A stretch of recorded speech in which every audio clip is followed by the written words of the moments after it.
Hello YouTube. So here we are. We're gonna do a nice little video, a tier list video, and we got several tiers, and these are the perks. Now I typically play on the Eternal Trials setting, and that's different than a regular level because you can get more than 3 perks. And I kind of wish that they changed the way you can select perks because we got so many now, and there's a lot of synergies. But if you can only pick 3, well, like most of the time you pick like maybe an economy perk, maybe some damage perks, right? Or something to that effect. Or you go full money or something. And like there is interesting synergies and stuff, but only having 3, it kind of limits if there's a perk that's just so much better, right? So our tier, we've got our S tier, right? Which I would recommend getting all the time in your Eternal Trial runs.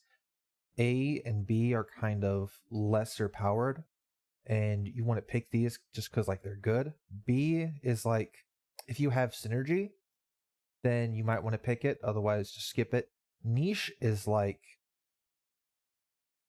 it's only good in like 1 or 2 situations, and you're probably not going to see these situations in Eternal Trials, but maybe you do, right?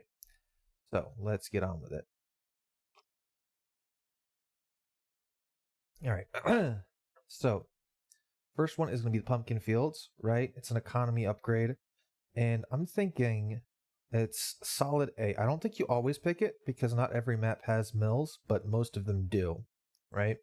And this will benefit all of your mills because your mill will give you 1 extra gold just for existing, and every field will have 400% extra health. And so they're much tougher to take down. So now your greedy mills give you 1 more extra gold like all the other ones do.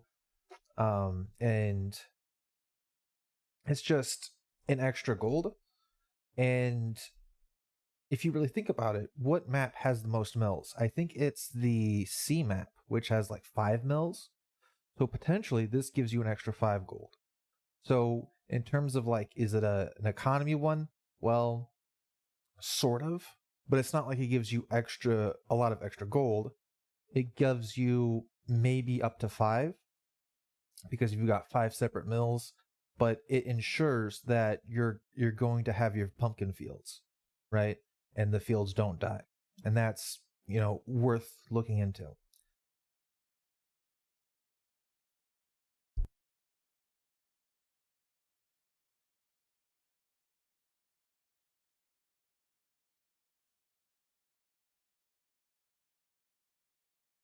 Okay, so the next one is going to be the sustainable mines. Now, what this does is your mines will no longer go below 3 gold. And in case you're not unaware, you get, I think, 6 gold at the start, and as the nights go on, it gives you 1 less gold. So the first night you have your mine, it gives you 6 gold. The second night, 5, and then third night, 4, so on and so forth until it reaches 0, right? And then your mine is just a teleporter at that point. And with sustainable mines, it gives you 400% extra health, so your mines are harder to kill. They won't go below 3 gold. And that's very important because the mines have diminishing returns. And, this is kind of more helpful when you just play Durstein, right? Because you get those 3 mines and they stay on for a while and you get a pretty good gold income. But on Eternal Trials, how many maps have gold mines that you consistently build, right? And the majority of them that do have gold mines, you could just do pumpkin fields instead or boats or something. And, and it feels like the mine, this is probably the worst economy one. I'm going to put that at B. I don't think it's niche, or maybe it's niche. No, it's an economy, so you typically want it, right? But it's the lowest of the economy perks, I would say, because of the frequency of mines. And even though it doesn't go below 3, right? Eternal Trials, I think, caps out at 10 nights.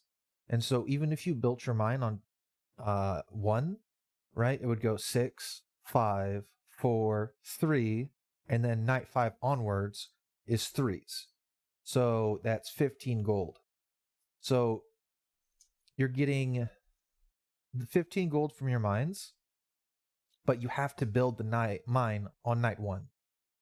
And I think Durstein is the only one with a mine on tier 1. I think the other maps have them on tier 2 plus. Right? Frosty, you gotta be tier 2, I believe. It's not on the ocean map. And you gotta be tier 3 on Sturmclam. And for Wildbach, I think there's the mine on tier 2. And so it's gonna be what? 5 gold to make your mine, 7 gold to tech up, and so that's 13 to get 15 gold. I don't know.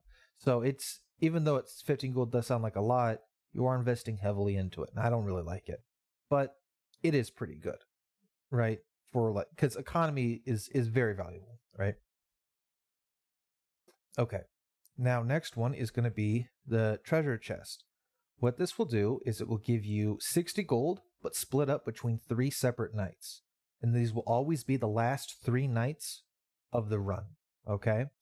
And so if there's 10 nights, it's going to be night 8, 9, and 10. So the morning of 8, 9, and 10, before you build, you'll get 10 gold on day 8, 10 gold or 20 gold on day 9, 30 gold on day 10. And it's really important because when you start thinking about the costs of things, right? Tier 1 towers are 3. Tier 2 towers are 5. So late game, you've got your day 8, you've got 2 free tier 2 towers just by having that perk, right? And then 20 gold, right? That's 4 tier 2 towers, right? Or a tier 3, all right? Because tier 3s are 15. And you can use that to make more money if you have interest or whatever. But it helps you hedge against, big waves killing all your infrastructure on the later parts of the map. And it kind of guarantees that you have enough to build like 1 or 2 extra good defensive structures, right? And of course, on the last night, you're going to get 30 gold. That's 2 tier 3 towers, right? That's great. That's great. Or if you haven't teched up to tier 3 at that point, that's a free tier 3, just by having the treasure, right? So it doesn't do anything immediately, right? But it helps guarantee your late game smooth, right? And so I think it's one of the ones that you always pick. I think it's S tier, right? It's just a lot of gold. And you get to use that gold before the last night. It used to be 60 gold on the last night, and that was still pretty good. But now they've split it up into the last 3 nights, and now it's even better because you get to use that gold. Okay. So now let's look at our next one. We have our Royal Mint. Now what this will do is it'll give you 1 gold for each level of tech that you have. So when you build your keep, it's tech 1, right? You get your basic buildings, and when you build it up to tech 2 for 7 gold, right? Now you've got our, 2 gold each night. Then when you take up tier 3 for 20 gold, it gives you 3. It's kind of nice just to have, right? You typically take up to tier 2 pretty quickly just because you'll have more things to get, right? You'll have more spaces. And when you get things like the Architects Council, now you've opened up all of the things at tier 2, right? So think of it like you're going to get 2 gold per night, right? And you're probably going to be on tier 2 for like, I don't know, like 5 nights maybe ish. So that's like a free 10 gold. It's pretty good. I don't think it gives you more than Pumpkin Fields, but I think it does gives you more than the mines. And it also works on all the maps. I'm going to put on a solid A. Okay, now our next one is going to be interest. And what this one does is it gives you 1 gold for every 3 gold you didn't spend at the end of the night. So when you press the button to go to the next night and you hear the button, right, and the little timer goes on, once that's finished, it calculates and it adds it to your gold bank, right? So if you had 9 gold, right, 9 divided by 3 is 3, so you get an extra 3 gold. Okay. And that's how that works. So if you have the treasure chest, that happens at the start. So you don't get interest on treasure chest stuff unless you just didn't spend it that night. Right. And this is very interesting because when you don't spend gold on defenses, you get more gold for later, right? And these are really good for high scores because you get that gold bonus for every gold you didn't spend. And in like regular maps, once you have your defenses ready and you just keep going and you don't spend money on defenses and then you defend it, right? You get higher and higher scores and you keep compounding on the interest over and over. But in Eternal Trials, right, you're kind of limited on gold and then you build what you need and you're not really hoarding gold, right? Because you get typically more enemies than the regular maps, right? With the Eternal Trials. And so you want to spend everything that you can for defenses. So it's like, I want to spend all my money, but if I do that, I don't get any benefit from interest, right? But I think towards the mid game, and you can be more relaxed with your spending and maybe save up like 6 or 9 gold, and then you get 2 or 3 gold of interest. So it's on paper really good, but in practice, I always feel like I don't use it. And if I ever consciously do use it, then I make myself a whole lot weaker because I didn't build defenses, right? So it's a tough one to place, right? It feels like it should be S because it's like, oh, the more money I have, the more money I get. And then I get a whole bunch of money for defenses. But it's like, well, I have to live through that night, right? And so I think it's A. I think it's an A tier. I'm not quite sure where in A tier, right? But it's pretty good. If it was a choice between mines and interest, I'd take interest because I feel like there's more use cases for interest than mines. And, that's just how. Okay. So next one is going to be the big harbors. Now, what this one does is it gives you an extra 2 fishing boat capacity. Normally, the harbors max out at 5 boats. But with the big harbors, you get 7 boats, right? Each boat gives you 1 gold. And at tier 2 harbors, each boat gives you 2 gold. So, potentially, you get 14 gold from your big harbors, which is pretty good, right? And your harbors will also have more HP, which makes them harder to kill, which is pretty good. And you start with 1 boat already in the harbor. And so, for those are kind of wondering, when you build a harbor without the perk, you get 0 gold at the end of the night. You spend 3 gold, but you get 0 gold at the end. But you get a boat. And then the next night you'll get 2 boats, and then the next night you'll get 3, and then 4, and then 5. And so it ramps up to be a lot better than most other stuff. And it's a pretty good gold generator, but it has to ramp up. And so like maybe you don't build boats first night unless you've got like, 7 or 8 nights.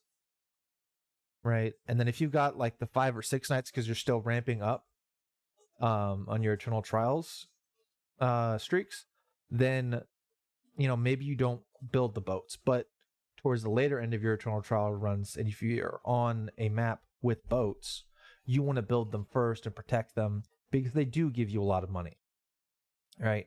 And with a bigger harbor, you can get a whole lot more. You can get potentially 14 for each harbor. And so now think, how many boat maps are there, right? I think Frosty has a boats. The ocean map has boats. And the wild map has boats, right? So just about half the maps have boats, right? And for the ones that do, you can build all of them at tier 1, right?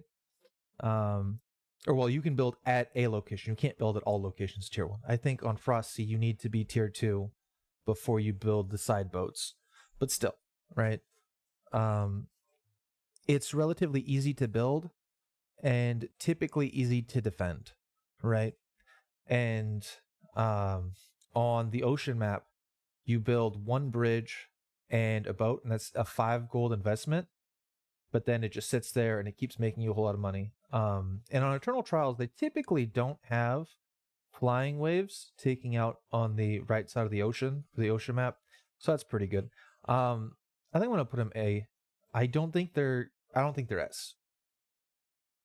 Actually, wait. When it comes to money, I think it is. I think it's S. I think it's better than Pumpkin Fields because you get more money from it, and it makes your harbors a whole lot better. But I don't think it's as good as the treasure chest, because the treasure chest is for every map, right? Now, loan is going to be our next one, right? And it's another interesting one because it gives you 7 gold, but the 9 gold that you would get for monster drops, you don't get them, right? And I think when it comes to that, you actually lose money. And so it's like, well, why would you ever do this? You're losing money. But the whole point is you get 7 gold at the start. And in Eternal Trials, that's super important because what do you think costs 7 gold, right? 7 gold, that's 3 houses, right? 7 gold, that's, a 2 towers, right? 7 gold, that's a tower and 2 houses, right? 7 gold, that's a tier 2 keep, right? And so let me just consult my notes to get to the things.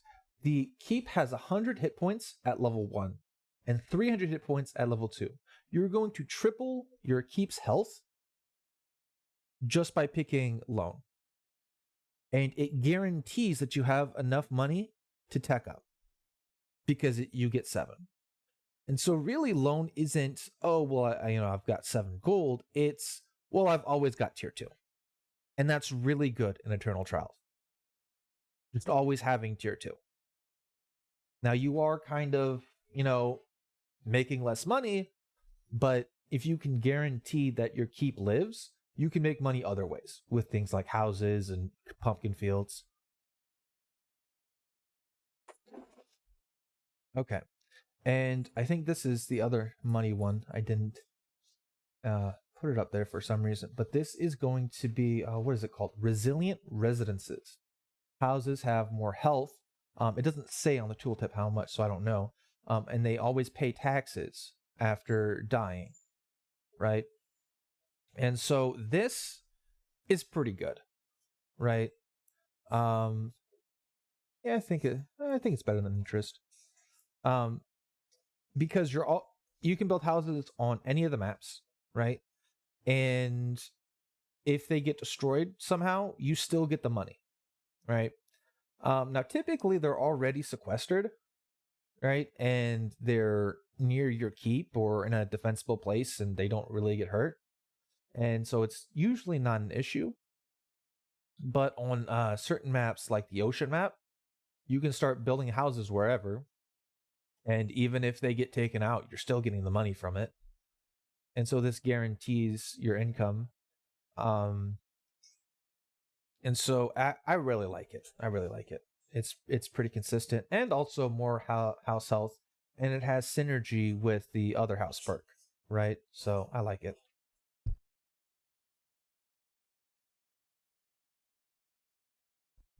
Okay, what's our next one? Okay, the Ancient Shrines. I still think this is a perk for money. And I think there's 2 shrine levels. So there's not a lot of shrine levels, right? But what does Ancient Shrines do? It increases your shrine damage. Well, actually, no, it doesn't increase your shrine money. So maybe it's not necessarily an economy one, but it's more of a tower one. But anyway, I've got picked up already. We've got it. So it makes your shrines stronger, right? They do more damage, but it doubles the amount of health that you need to charge them up, right? And so I think it's one ogre almost charges a shrine. So like an ogre and maybe like a couple swordsmen charges your shrine. But with the ancient shrines, now you need, 2 ogres and some more swordsmen, right? But the benefits from this is just so much. So I would pick it a lot of the times, and that's I'd put it in A, below the economy ones, because you want economy before this one, I would think, because it is limited to 2 maps at the moment, but it's still pretty strong for those 2 maps. Because actually, no, it is kind of an economy one, because your shrines are also free, right? And all you have to do is tech up, and then the shrines are free. So instead of spending like 12 gold to make all of your shrines, right, you're saving that gold, and that's pretty cool, right? So I do think it's A, but you're not necessarily getting money, it's more of a saving money.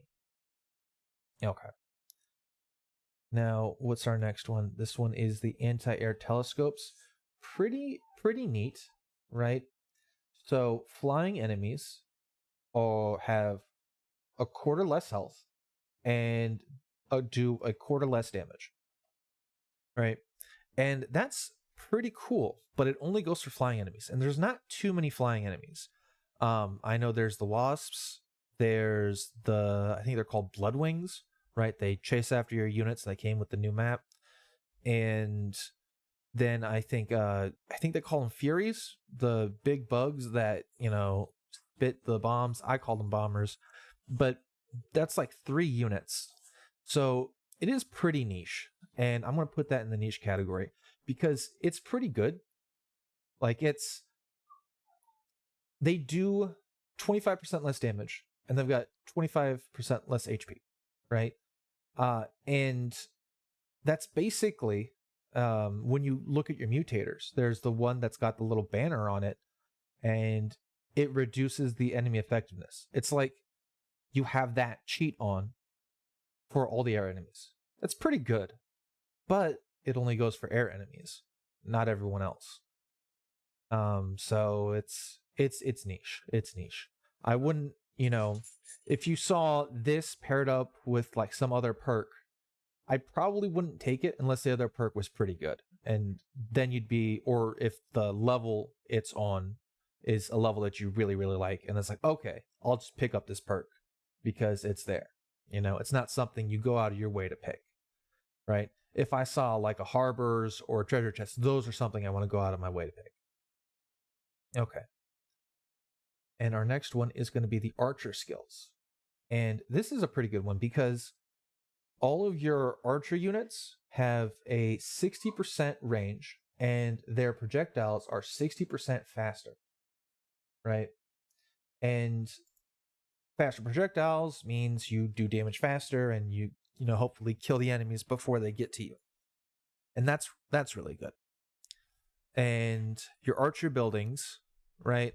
Every map has archer buildings. Some of them have them on like tier 3, some of them have them on tier 2, but every map has them, right? And it just makes all of them better. It's pretty good. And so think there, and sorry, I'm consulting my notes about this. I tested this. The scarecrow upgrade for the mill also counts as an archer.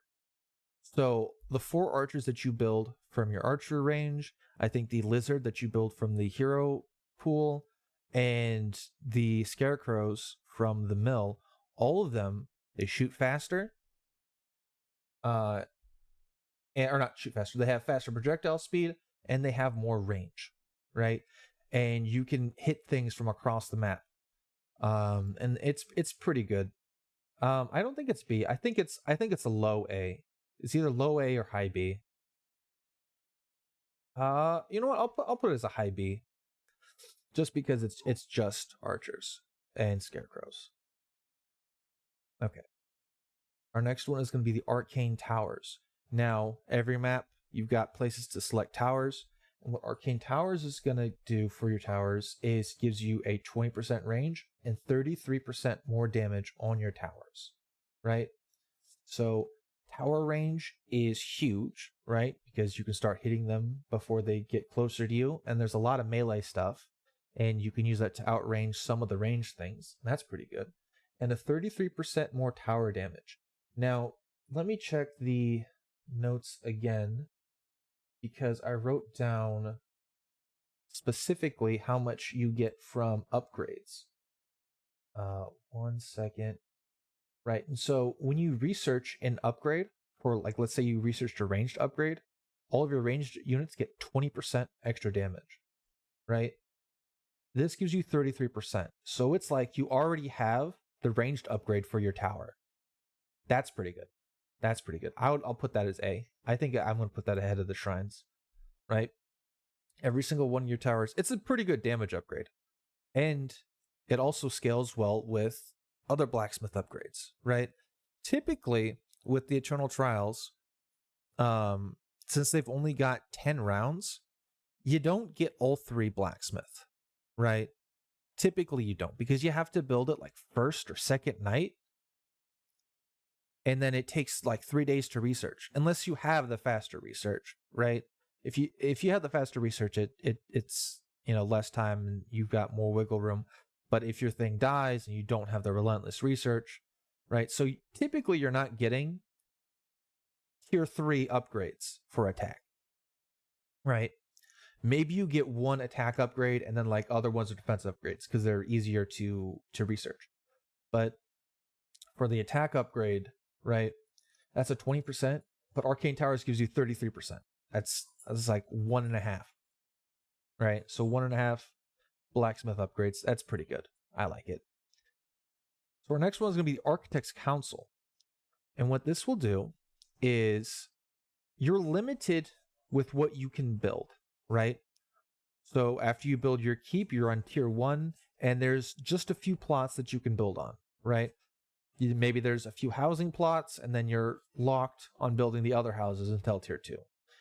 Towers are in certain locations on tier 1, and you got to upgrade to tier 2 before you can build towers in other locations, right? Certain tech buildings and economy buildings are locked behind tier 2 as well, right? And so teching up is pretty important, but tier 2 is 7 gold. Tier 3 is 20 gold.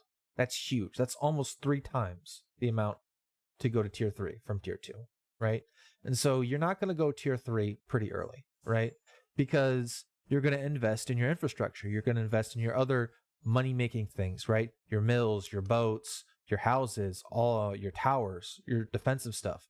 Maybe you need units because you need to counter the massive slime, so you need to get the flails, right? Or something like that. Well, you're spending all that money and you're not teching up.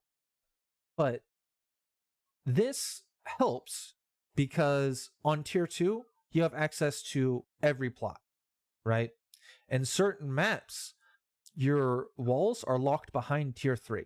I know on Frosty, your walls are locked behind tier 3. And on Wildbach, your outermost walls, which would protect your blacksmith and your tech upgrades, those are locked behind tier 3.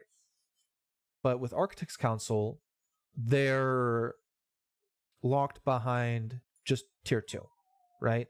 I like it, and I do pick it a lot, but I don't think it's an insta-pick. I think it's more niche. And I think it's one of those things where it's like, if the other perk is a good perk and the map is good, I'll take it. And I'm happy having it, right? But I'm not going to go out of my way to pick it. Unless it's paired up with something like Frosty, and I know, oh, hey, this is going to help me get my tier 3 walls at tier 2, right? And it's something that I personally like, right? And so if you ever see me do YouTube stuff, maybe I kind of get it, but realistically, it's more niche, right? And it's just something that I really like with my playstyle, but I don't think it's something you should prioritize. Okay. Now, next one is going to be Castle Blueprints. Walls and towers, 50% more health. Very simple, right? So if your tower had 100 health, now it's got 150. Makes them bulkier and live longer. Catapults will one-shot tier 1 towers. If you have classical blueprints, it takes 2 stones.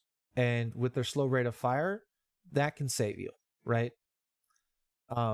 And the exploding enemies, I call them banelings, right? They'll roll up and they'll explode. I think they will take out walls, the little palisade walls, if there's no castle blueprints. But if you do have castle blueprints, it takes 2 of them. And that's huge, right? I think it's S. Either very high A or low S, right? Because you're always going to build towers. You almost always want to build your walls, right? Because they've got things like the rolling wheel enemies that'll just run at you, or they've got things like hunterlings, and you can kind of kite them behind walls, things like that. Also, stop spiders. Spiders have become an annoying infestation, right? But walls stop them in their tracks, and they let you, get them. So, yeah, it's something that you would always want to pick up. Something you always really like. Okay.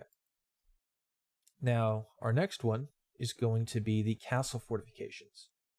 Let's look at the notes again. 150% hit points for the keep, 50% attack range, and then it says minus 67% attack cooldown. So you're going to attack a lot faster, right? So let's say it took 1 second for it to shoot an arrow. This minus 67 attack cooldown means it takes a third of a second to shoot an arrow. So now you've just tripled your attack speed, basically. Right? Is that how that works? Maybe? I don't know. Okay.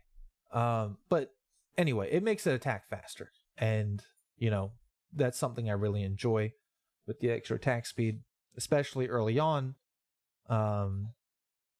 And also the extra health.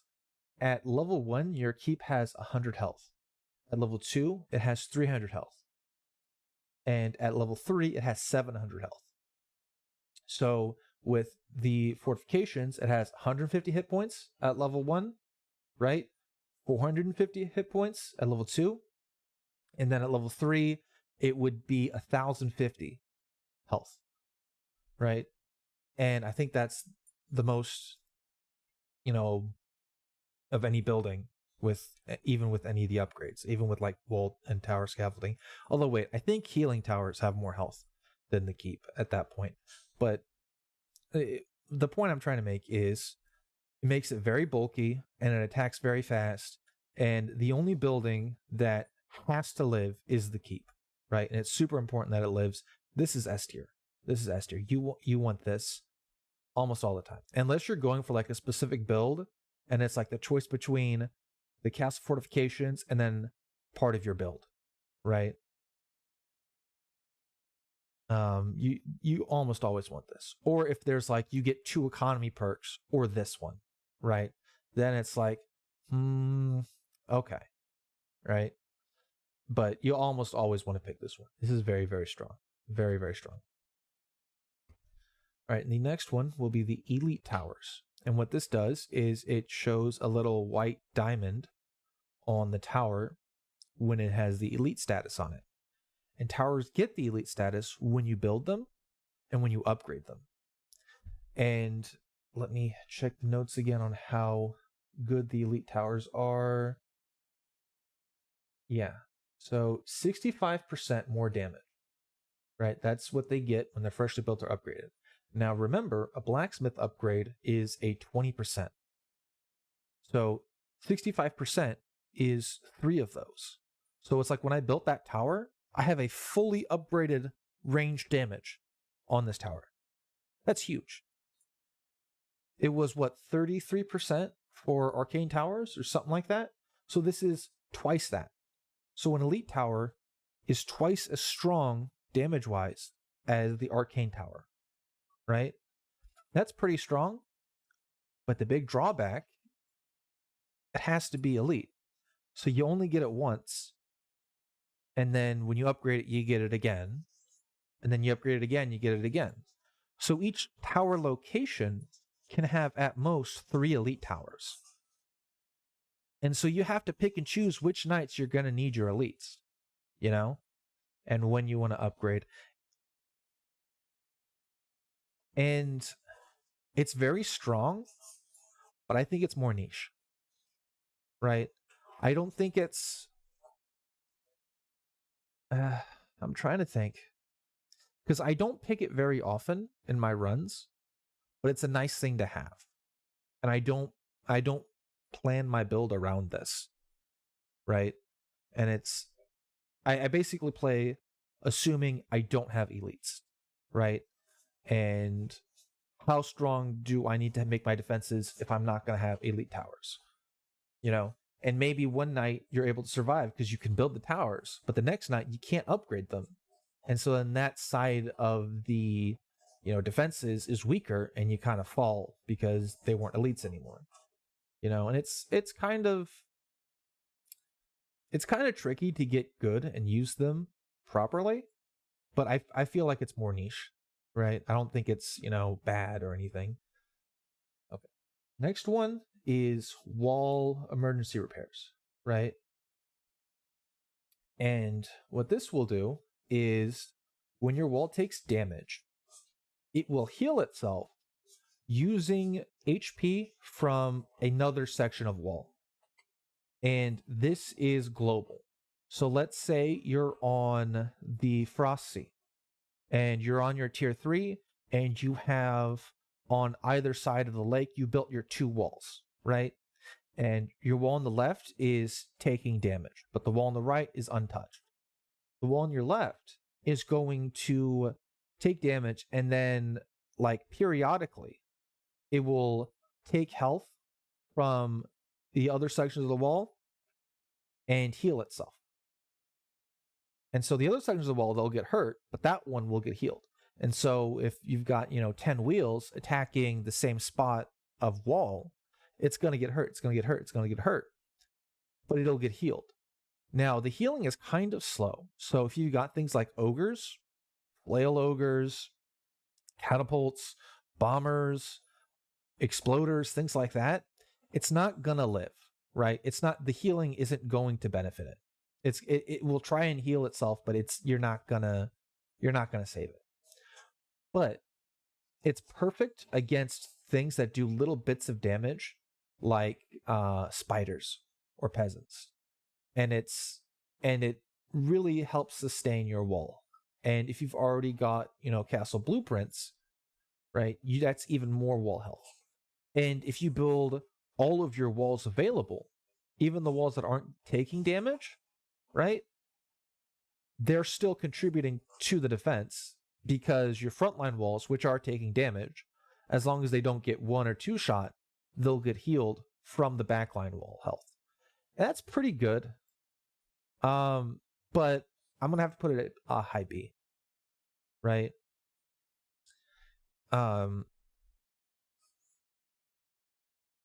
Yeah, because a lot of times when your walls are taking are taking damage, right, the health doesn't matter too much unless there's like a massive wave and they're clumped up on it, right? Or like the 1 or 2 shots from the catapult stones, things like that. But it's kind of nice, right? I've played around with it a bit. It's pretty nice. Okay. Now, with the walls, we're going to go to our next one, explosive walls. When your wall dies, it will deal an explosion damage. Tier 2 walls have even more damage, right? And it's pretty good when you're up against things like a whole bunch of peasants, a whole bunch of swords, a whole bunch of slimes, a whole bunch of spiders, like baby spiders, maybe some medium-sized spiders, because the explosion damage is enough to kill them, right? But when you're up against things like ogres, big spiders, rams, the explosion damage isn't enough to kill them, right? And so you have to supplement that with, your units and your towers and stuff like that. But it's still pretty good. And it's something that I've enjoyed. And My instinct is saying S because I've really enjoyed it and I wanted to pick it, but I've also been playing with it a lot because it was new. So maybe that's kind of the bias. I think it's an A. I think it's an A tier. Do I put it ahead of the economy ones or not? I think you want economy ones over this one. But basically every map has a walls and you're going to benefit from explosive walls on any map. Unless it's Frosty, then you have to take up to tier 3 before you can build a single wall, right? But it's pretty versatile, pretty good, and it's nice damage.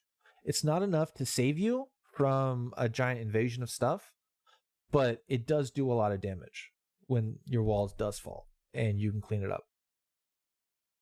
Okay, what's our next one? Okay, we've got the house, improved houses. Fortified houses, right? All of your houses have extra 250% HP, and they shoot arrows, dealing 8 damage every 5 seconds. And the tier 2 houses shoot every 1.6 seconds. And so this is like, once you upgrade it to tier 2, it triples the fire rate. And that's pretty nice, right? I like it. And especially in Eternal Trials, when you get to like the mid part of your run, you'll start to find maps where they kind of constrain your initial gold and you can't really build too much, right? Maybe you get to build a tower, but you're always pretty much going to build your keep and some houses because you need the houses for income. And those houses being an extra bit of damage, that's pretty good. And it also incentivizes you to, upgrade your houses. And it also has pretty good synergy with the other house perk. And so in Eternal Trials, you want to pick this pretty often, right? I think you'd pick it over these gold perks. Maybe you'd pick it over this one, but not necessarily the pumpkin fields or the harbors. But this is really, really good for Eternal Trials, right? Your houses, we got more health, they're harder to kill, they also fire back. It's great. It's solid. Okay. Now our next one is going to be the Elite Warriors. All of your warriors have an extra 50% health.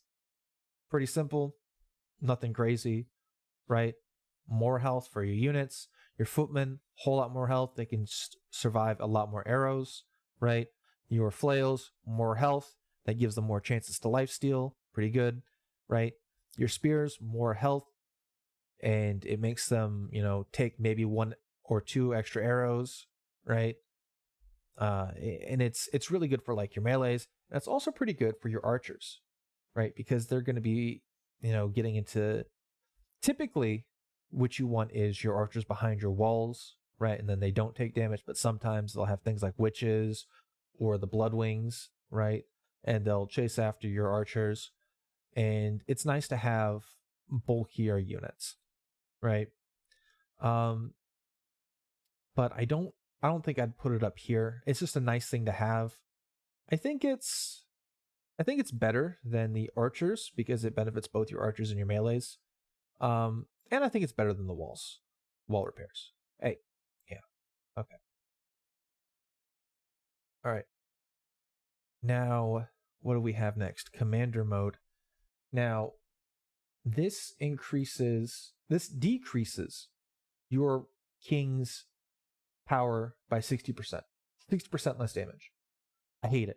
I hate it so much. It's such a huge nerf to the king's damage, and I'm all about using the king to, kill the enemy. And I hate it. I hate it so much. It's the worst one. It's, if there was another tier like the worst one, I'd put it there. But I'm only focusing on the negative because there is a positive to it. All of your units and buildings deal 40% more damage. And I keep harping back on the blacksmith upgrade because that's the metric that we've got. A blacksmith upgrade for damage is 20%. This is 2 free blacksmith upgrades for all of your units. That's not you. That's big. That's pretty big.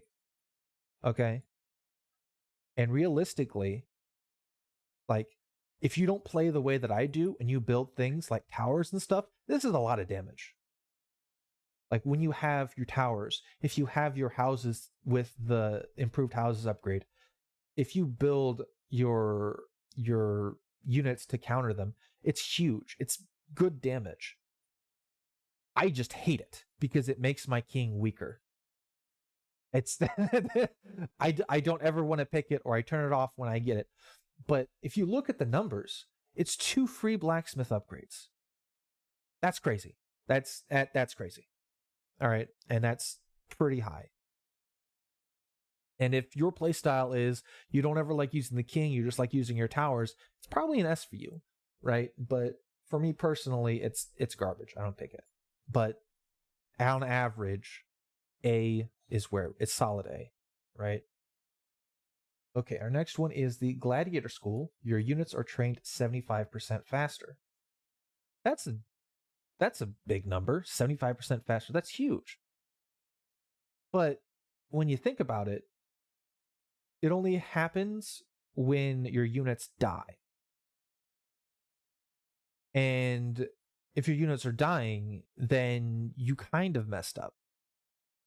In most cases, you've messed up because you didn't put your counter units like, oh, hey, there's a bunch of archers and arrow fire or giraffe slimes. I'm going to counter that with my footmen. Oh, hey, here's a giant mass of slimes. Let me counter that with flails. Oh, those are wheels or hunterlings or horses. I'm going to counter those with the spear. Oh, hey, here's a whole bunch of robots or ogres or other siege units. I'm going to get my berserkers on that, right? Like there's counters that you've got, right? And you kind of want to put them in the right position. You don't want to put your spears up against the archer line, right? And yeah, they've got pretty good damage, but they don't have the pierce armor resistance, right? Like your knights do. And so they're going to die faster. And so like typically you don't want to see your units die. Or if it's just a big battle and they've outnumbered and your units are going to die eventually, right? You typically, like, it's kind of good, right? I'm going to put it at B. Kind of good, but it's kind of good, and I don't think it's necessarily niche, right? Because you can use it on every single map because there's production units on every single map. And you typically don't want to have all of your units die, but sometimes they do, and especially on a very late game, you're going to get kind of overwhelmed and your units are going to die. But and when that happens, then you kind of want to resurrect them all with your Ring of Resurrection, but then they're all instantly built, and so it doesn't really matter what your warrior training is because they just instantly respawn. It's kind of good, right? But it's not as good as any of these other perks. And it's kind of interesting, and like I've picked it a couple times to kind of get a good feel for it, but it's never something that I notice helped me out. It's always something that's in the background. And so maybe I rated it B because I don't necessarily notice the impact of it. Maybe it's, secretly good, but I don't think so. I think it's solid, but not, great like these. Okay. Next perk is going to be Daredevil. And what it will do is give you more damage based on a percentage of your missing health. And it says up to 100%. And so I'm assuming it never gets to 100 because then you'd be at 0 health and then your king would be dead, right? I think maybe you get the 100% damage increase if you were something like the Falchion and Traps or the Wizard Staff, and you've got the little bubble, and then it detonates after you've died. And then at the moment your hero has like 0 health. I think maybe. But anyway, regardless, you're never going to get to 100, right? And it's kind of tough to get low health because you have to take a whole bunch of damage from things, unless you trample with your warhorse, right? But or like you take a couple of ogre club hits, right? It's kind of tough to get low on purpose and not die, unless you do trample, right? If you're taking a whole bunch of arrow fire, right, you're probably gonna die after maybe doing 1 or 2 attacks with your Daredevil, and so it's kind of tough to get low. But 20% is your blacksmith upgrade, right? So let's say you're half health, that's 2 blacksmith upgrades, right? Let's say you're a quarter health, right? That's 3 blacksmith upgrades, right? Because I'm pretty sure it's 1% of health is 1% damage increase, right? And it's kind of tricky to use. So I'm going to put it on B.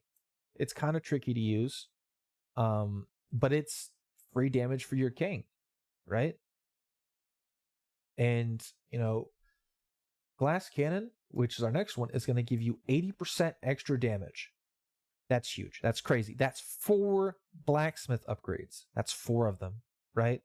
S tier. Oh, except for the fact that we have 80% less health.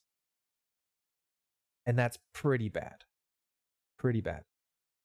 It makes our Daredevil kind of weaker because we have less of a health pool, right? And like, let's say we had 100 health, right? And I don't know the exact numbers, but I'm using like easy numbers for math. If we had 100 health and we were at 50 health, our Daredevil would give us a 50% increase, right? But now let's say we have the glass cannon. Now our 100 health becomes 20 health. And then we get the same amount when we're at 10. So like when we're at 10, it's the same as if we were at 50 before. And so it's like, because you have a smaller health percentage, your Daredevil scales faster. But again, you have a smaller health pool, so then you're dead. And then let's say you built a whole bunch of health increasing things, like you got the magic armor for more health, you got the heavy armor for more health, and you did all these things to give your hero extra health. Well, great. Well, now your health pool is pretty big, and then you're kind of hurt a little bit. So this is niche. It's niche. You can also toggle it on and off in the Eternal Trials section. Right before you enter a level, you can right click on the perk bubble and it'll stop glowing. And then that means it's off for that next round, right? And so if you feel like, oh, I want glass cannon for super late game and it's come packaged with one of these S tier ones, and you want the S tier one, but you don't want the glass cannon, you can turn the glass cannon off and then just keep going. And then maybe you take glass cannon, or you reactivate your glass cannon once you get more health related perks like the heavy armor, right? And I know it's not the run, but I'm talking about it. So heavy armor, it gives you 250% more health and 35% more healing. And that's crazy. It's a big number, 250%. But let's put it into perspective. When you upgrade to tier 2, you can select Royal Training, which gives you 75% extra health, 75% extra healing. You could pick the Builder's Guild, which gives you 50% more HP. You could pick the Magic Armor, which gives you 150% HP and 100% self-healing. So the 250% health increase is the most out of any of those. So let's say your hero started at 100, a 250% more, that's 250 plus that initial 100, which would make you at 350, right? A big beefy boy, right? I like it. It's pretty good. I'll put it on S tier, right? It's more health for your king to play with, right? You can take more damage from more enemies, right? If you're doing things like Trample or Daredevil, or it's safe now to get your glass cannon active once you have this, because you've got a bigger health pool. But you will have that 80% reduction, right? And so you will be weaker than if you didn't have your glass cannon on, but you'll be stronger.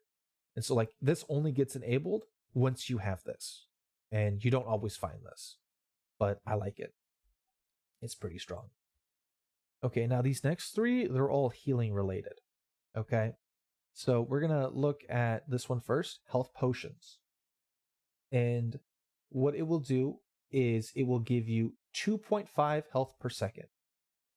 It used to be a percentage based, it was like 4% or something like that. But now it's a flat number, 2.5 HP per second. And that applies to all allied units. That's like, so your archers, your heroes, your footmen, the king. That's it, right?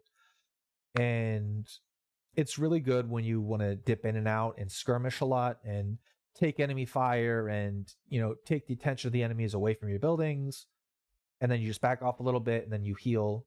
It's also really good for your counters, right? So your footmen counter enemy arrows.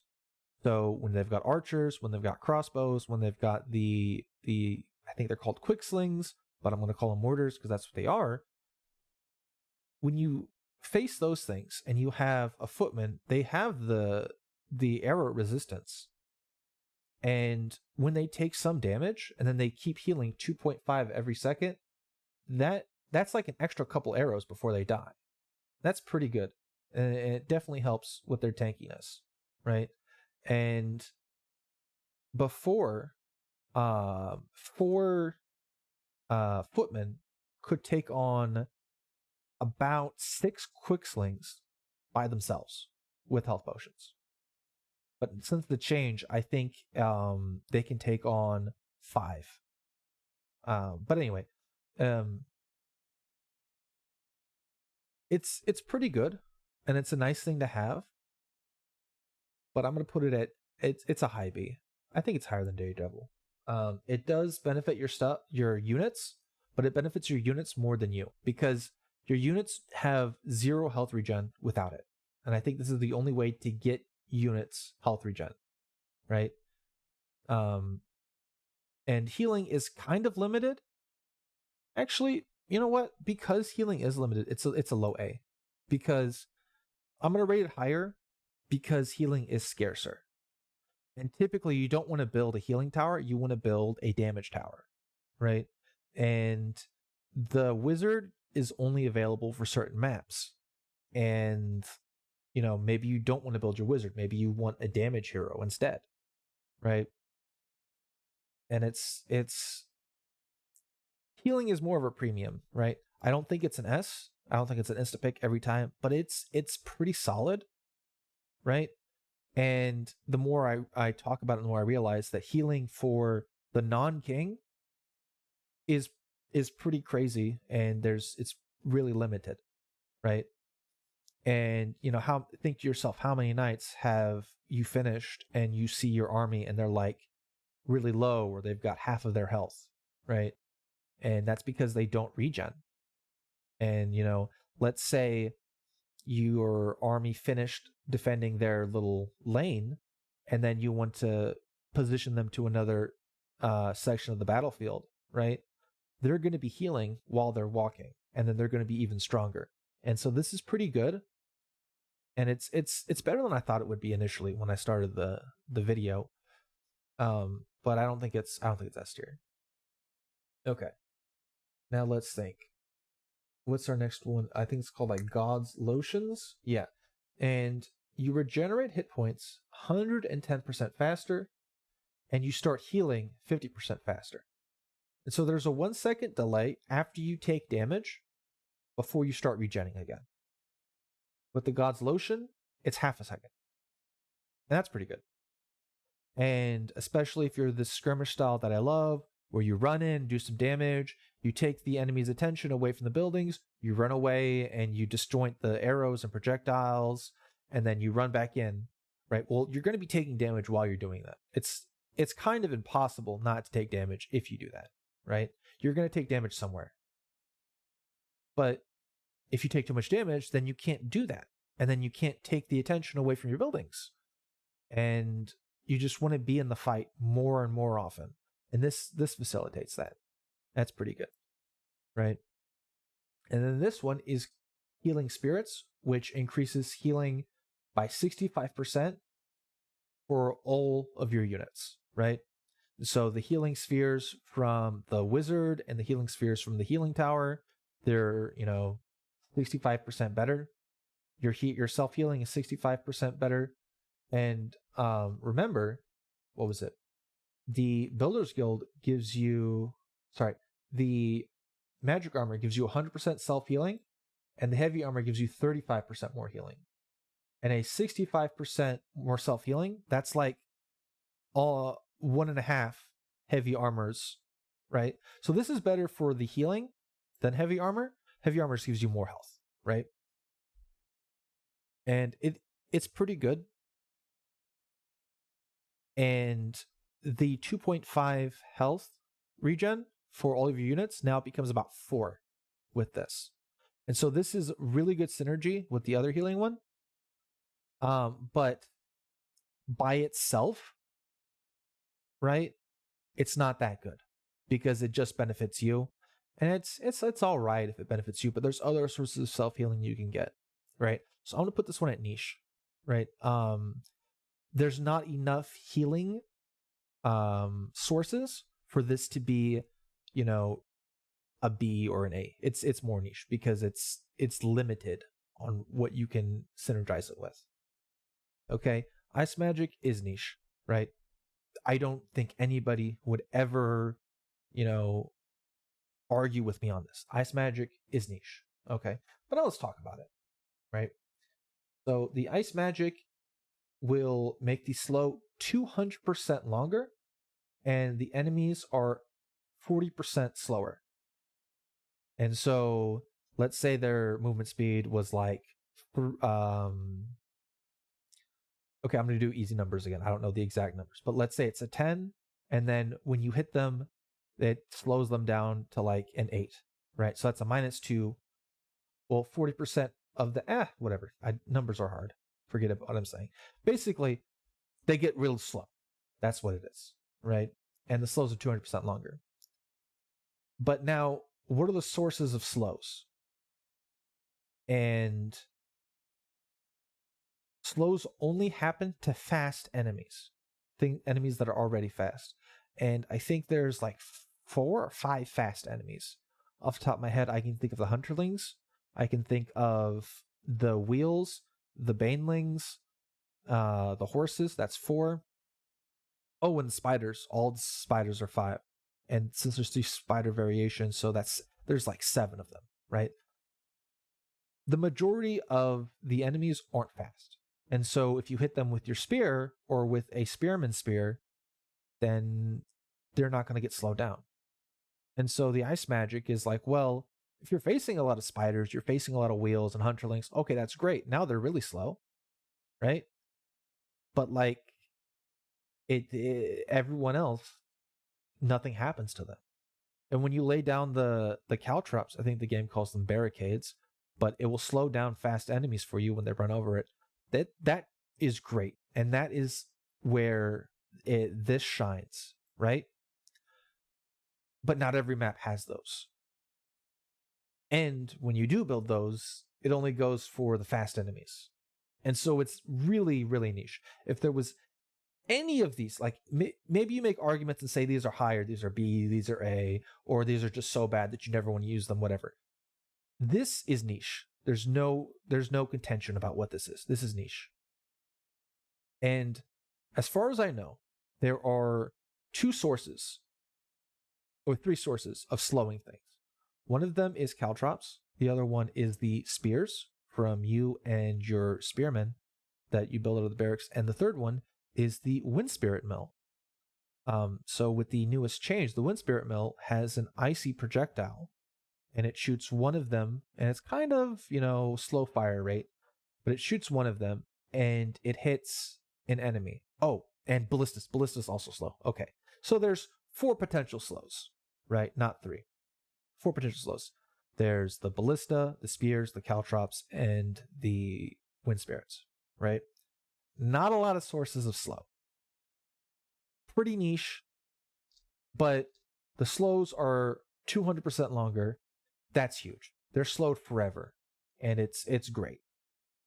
But it's really tough to get that. All right. Our next one is going to be, I think it's called lighter materials, right? And your auto attack cooldown is reduced by 20%, 25%. Okay. And now your regular blacksmith doesn't help your attack speed, but the hero blacksmith does. And that research reduces it by 40%. This is 25. It's not very good. I'm going to put it on B tier. I think it's better than this stuff, I think, but it's not that good. It's nice to have your hero attack faster, but it's not as good. You can basically have this perk by researching faster auto attacks at the hero blacksmith. And it's a nice thing to have, but it's not something you kind of want to hunt for when you want to do your Eternal Trials. Okay. And the next one I think would be melee damage. And I think it's 30%. Let me double check. Melee damage is 30% melee damage. And the research, so I'm going to put this on A because the research at the blacksmith gives you 20%. And so this is more than it's a blacksmith and a half, right? And the first blacksmith is 4 gold. So like it's more than 4 gold worth of things, right? And it applies to all of your melee stuff. And now all of your melee stuff is just basically the troops that you build, right? And maybe you. So it's less valuable than range damage because range damage is for all of your towers and your keep. And you're always going to have a keep and you're always going to have towers. And if you have the improved houses, now all of your houses are better, right? Range damage is a 25%, right? I'm going to put it ahead of melee and maybe ahead of the healing ones as well. Just because there's more ranged things that can benefit from your range damage, even though it's 5% less than the melee damage perk, right? And it gets 25, it's still more than the blacksmith. And so it's just like a 4 gold free just for getting this. And it's pretty good. And the majority of the things that you're going to be attacking with are going to be range damage. Okay. And then again, let's talk about more blacksmith perk stuff. Here we've got ranged resist, right? And the ranged resist, let's look at the range resist is a 30% range resist at the start. And the research, I believe, is a 30%. So if the resists are 30%, this is basically a free blacksmith, right? It's not better than the free blacksmith like the damage upgrades are, but it's a free blacksmith. I think I'll put it on B because we do have a lot of A stuff, right? It's either very low A or high B, and I think it's high B. And there's more melee things than ranged things, so you get more value out of melee resists. Okay. Now, what do we have next? We've got the power tower. Okay, right, power tower. The closest tower gets 266% attack speed. That's crazy. They attack pretty fast, but it only affects 1 tower. And you have to build the tower. And so, like, maybe if you're greedy and you don't build a tower on your first night, you don't get value from it. But if you do have this, you kind of want... It just increases your damage so much, right? Like, this increases it, but actually, hold on. I think this is better than Arcane towers.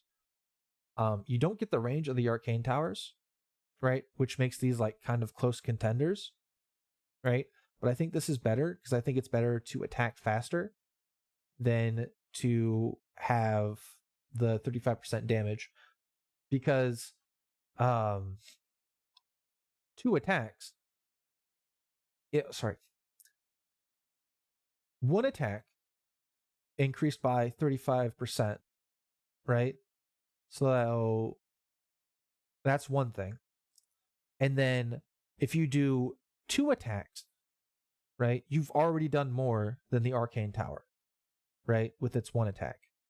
And you're attacking faster and faster, and it's the 266%, like that is better than the 35, like I'm pretty sure it is, right? So I'm going to put this ahead of that. Okay. And then now research upgrades. This is the Relentless research. So if your research building dies, then you still get your research. This is niche.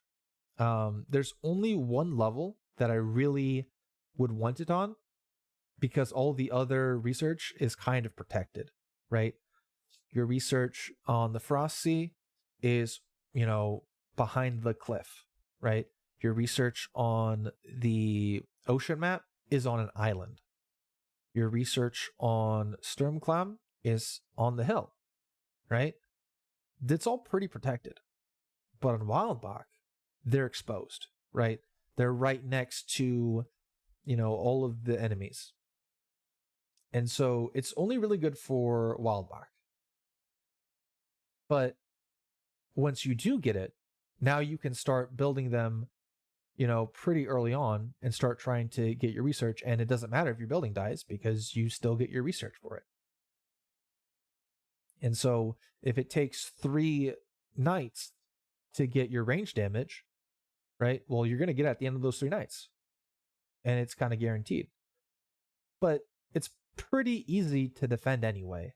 So this is like niche. And as more and more maps get released with more and more dangerous positions for the upgrades, then maybe it's up higher, right?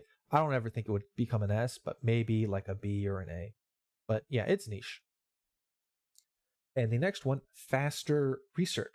All research starts with 1 day of progress, and all of the research upgrades cost 1 less.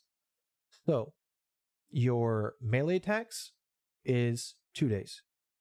Your melee defense is 1 day. This is really good, right? Because it's 1 day of research, and then you get a 30% resist for pretty much anything. And you can start getting 2 or 3 tiers of resists, and that's huge. That's huge. Typically, I like resists better than attacks. Like I typically like doing like 1 ranged attacks, but then like resists after that. That's how I typically upgrade. But I can't get all of the resists that I want, right? Because I don't get the tier 3 because faster research, or because I don't have the faster research. So I'm gonna put it. I want to put it ahead of the resists, right? Actually, let me rearrange this. The melee damage, I'm going to put that below the resists, because there's less sources of melee damage from the player side, but you always want resists. But range damage, because of the towers and the keeps, I think the sheer volume of stuff that attacks with range is better than this. Yeah, okay, I fixed it. And research just helps facilitate you getting these upgrades, right? It's not a priority, right? Like with your economy upgrades, but it's still pretty solid. Okay. Next one is Ring of Resurrection. It's B. It's B. Because you don't want to die, and it only helps you when you die. So what it does is, instead of the 10-second cooldown timer when you die, you get a 1-second cooldown timer, and then you revive. And all of your dead units will revive at the spot that they died. And that's pretty neat. But again, you don't want to die, right? And it's nice to have that for later in the run, when you're faced with so many elites and you're doing crazy things and you're trying to get their attention and you just get overwhelmed, or if all of your units are dead and you can't wait for them to retrain and then run in and trickle one at a time. So then you intentionally run into the enemy, you take all the damage, and then you die. You revive, and then everyone's back in the fight immediately, right? So there's uses for it, but you don't want to die. And so I don't think I want to put it anywhere on this row of the B tier. I think it's worse than the mines. I think it's worse than the mines. Until you start getting things like, unless you play like I do, where you run in with the king, then it's up here. But for most players, it's probably down here, right? Because again, you don't want to die, right? Because your king has all this influence and power while he's alive. But if he's dead, that's 10 seconds of you not being able to do anything, right? And you just sit there while your stuff defends. It's bleh. Okay. And now Stronger Heroes is the next one. Hero units have 50% extra HP, and they're 40% stronger. There's not heroes on every map, and I'm going to put it ahead of Daredevil, though, at B tier. Since you don't have heroes on any map, if there was a hero building for every map, I'd put it up at A, because there'd be more opportunities to use it. But because it's only about half, right? And even then, with your hero unit, you get one hero. What is stronger, one hero or 4 other units from your barracks or your archery range, right? And most of the times, it's the 4 archers or the 4 things, because it's easier to counter something with your specialized archers. Like if there's a whole bunch of monsters, 4 hunters is going to do better damage than your lizard or your bloodwing. But it's like the heroes are kind of underwhelming sometimes. It feels like they should be on par or maybe a little bit better than one than one tier of the barracks or the archery range units. And I typically don't use the heroes because I find that I'm more successful when I have the extra units instead of the one slightly stronger unit, but it's still weaker than the group of 4, right? Maybe heroes need some more tuning, or maybe I just don't use the hero. Maybe heroes are really good with this, but the hero that I use the most is probably either the wizard or the lizard, and because the lizard rider has pretty good attack, and I get ranged upgrades anyway, or I use the fire wing because I've noticed that they don't have any ranged enemies and they're all using melee, and it's just literally free damage even if the building dies, right? And the wizard doesn't get an upgrade from this. Maybe his healing spheres get stronger, but I haven't tested it. But he doesn't do more damage because he doesn't do damage at all. And I don't think it makes the wizard have more block charges for enemy, magic. So maybe it's niche, but maybe, no, I think it's B. It's B tier. Okay, we're almost done. So we've got Spell Scroll, which makes your active ability, right, your spacebar ability, the cooldown is reduced by 35%. The research at the Hero Blacksmith is 40%. So this is worse than an upgrade, which costs 4 gold. So this is like a 3 gold worth of thing. It's not very good. When you have to choose between all these other things, it's not very good, right? Like, why would I pick this, which potentially gives me 3 gold worth of value, when I can get range damage, right? And it would upgrade my damage if I'm the bow or the magic staff or the book or one of the range things. Or I just take the melee damage if I'm melee and I want to upgrade myself, right? Or maybe I just get an economy one, right? Like, this gives me more gold than this does, right? So why would I pick this if I could pick this, right? Pumpkin Fields is going to give me access to more gold. All of this gives me access to more gold, right? And like better things than this. It's pretty bad. It's pretty bad. Timber Scaffolding. This is an interesting one because it came with the new patch. Tower upgrades no longer limited by your keep tiers. I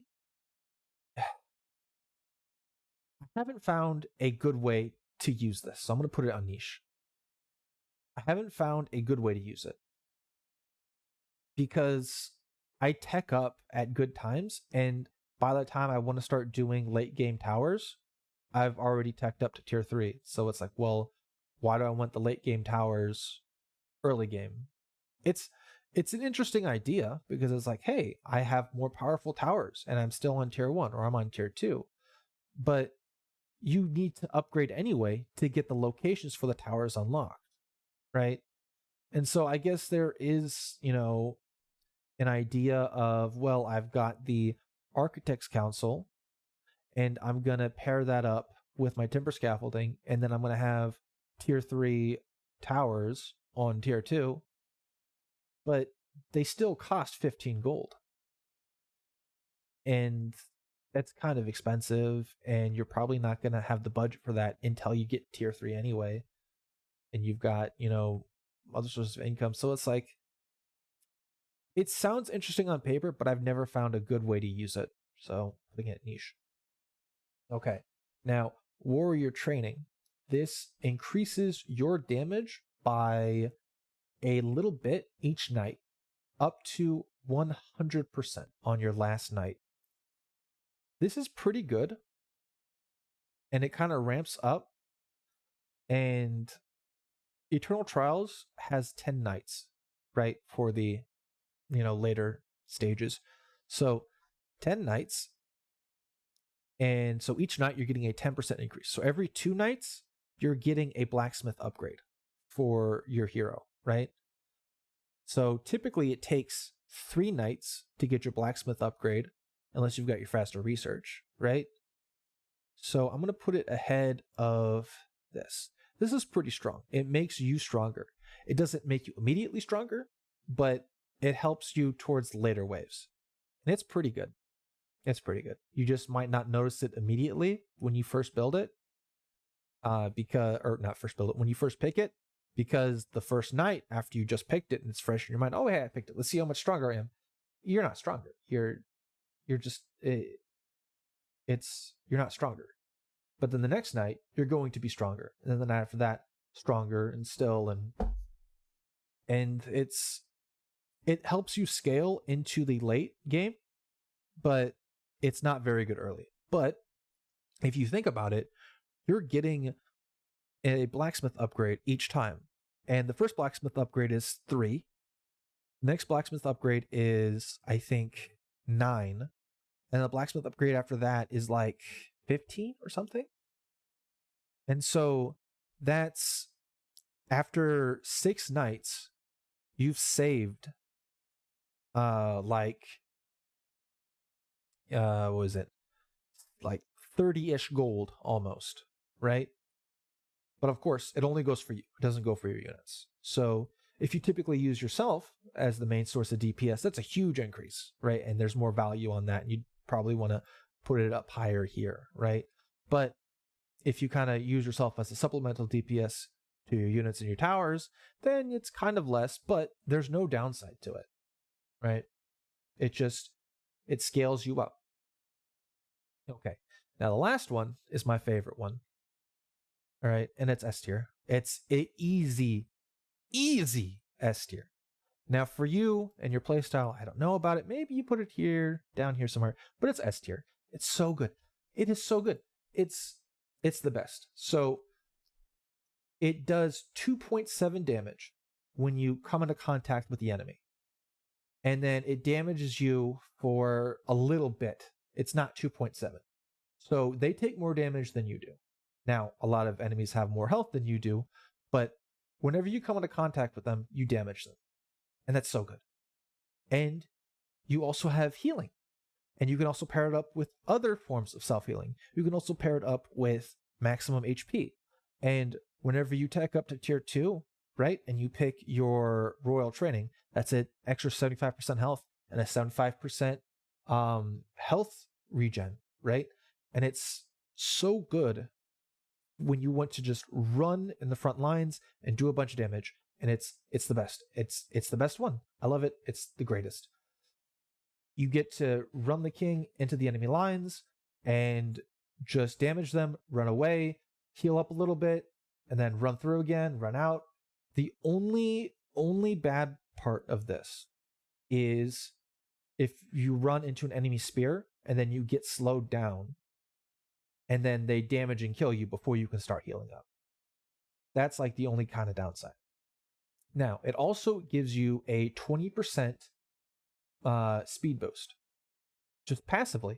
Even if you aren't trampling over things, just passive speed boost, you run faster. It's great. It's great. And the best way to use this is when you see a giant wave of enemies and you just run through all of them. If they're kind of trickling in, right, it's not as effective, right? But when you see a giant wave of slimes or spiders, you can just squish them. If you see a whole bunch of archers, you see a whole bunch of giraffe slimes, when they get into that concave because they're all firing on the same target, right? You can just run through the little concave that they build, right? You break their lines, you disrupt them, they get hurt and they start attacking you, right? And then you keep running because you're fast, because of your warhorse speed, and you just keep running, and then you disjoint the projectiles, and then you go around in little circles. And when you're fighting a specific enemy, right, like maybe like a ram or a catapult, you just do little tiny circles, and you just go like this, little circles, right, little circles, and you just keep damaging them, because when you make when your hitbox makes contact with theirs, like you'll walk over them and they'll take damage, right? But they won't take damage if you stay on them, so you have to walk off of them.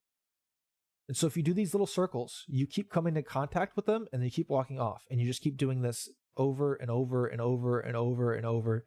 And it's like a little blender, and it's wonderful, and it's a whole lot of damage. But you need to remember you have a finite health pool, and you can damage yourself to 0 hit points if you do this enough, right? Or if you run into things that will do a whole lot of damage to you, like the hunterlings deal bonus damage to you, and the spears will slow you down and just lock you in place so you can't run away. So you do have to worry about things like that, but you can just run into any enemy and just damage them and just keep damaging them. It's really good against like the ranged concaves. And it's good against stuff like catapults and rams because they don't fire back at you, and you just, do your little circle, you run around. It's my favorite one. It's the best one, even after the nerf, right? Because it used to be you didn't take damage from running things over. You just damaged them, and it scaled with your damage upgrades. Now you take some damage, but I think the damage you take doesn't scale, but the damage you deal does scale, right?